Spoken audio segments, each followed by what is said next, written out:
Siguro, yun yung sinasabi nila, karma na sa mga nagawa kong sa'yo.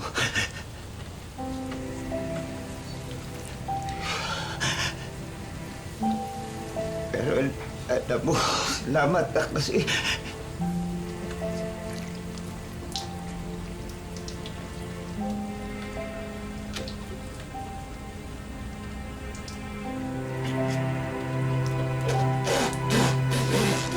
dito ka pa din. Hindi mo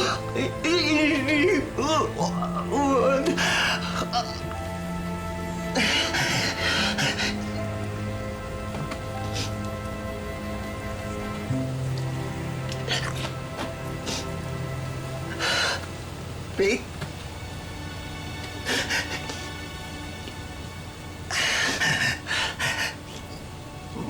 Mahal mo ito ba ako kaya ka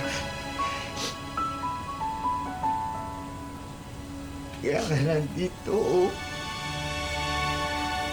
na naawa ka na kaya Sa totoo lang, Jason, hindi pa kita napapat. Bakit nagkalimutan natin? Sakit na ginawa mo sa akin. Nakukuha ko ng paulit-ulit.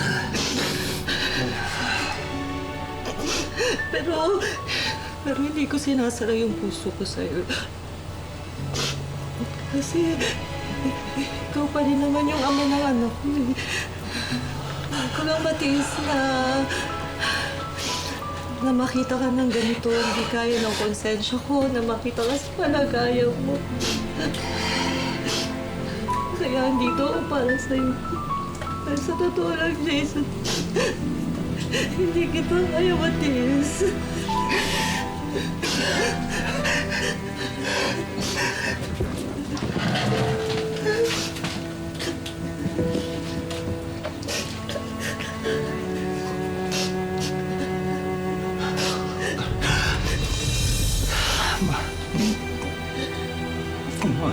Ayaw mo.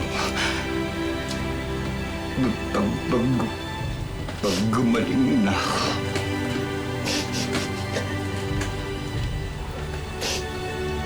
babawi ako sa'yo. Talaga ako ay naglalo.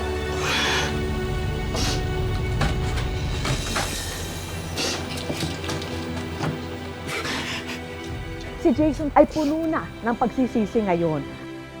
At ang wish niya, makabawi at matulungan si Faith, ang babaeng walang sawang nagmahal sa kanya.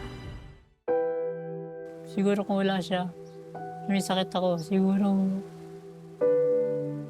wala mag-alaga sa akin. Wala magtsatsaga. Lagi ako nagdada sa kay Lord. Nagumaling na ako. Para maalagaan ko rin yung mga anak ko. Anong message mo kay Faith ngayon? Anong gusto mong sabihin sa kanya? Maraming salamat sa lahat ng tulong mo sa akin. Patawad sa mga kasalanan na ginawa ko sa'yo. Faith, thank you kasi nagbago ka. Ibig sabihin, pinriority mo na yung family natin. Kinalimutan mo na lahat ng mga hindi maganda kailangan gawin ng isang father at family natin. Sa pagsisimula ng bagong yugto ng buhay ni na Jason at Faith, nais naming makapagbahagi ng mga munting tulong para sa kanilang dalawa. Malaking tulong po sa amin po, mga bata. Sobrang thank you po. Meron ding mga gamit para sa bahay, mga regalo para sa kanilang pinakamamahal na anak, mga medical supplies para kay Jason, at syempre, tulong pinansyal mula sa aming programa.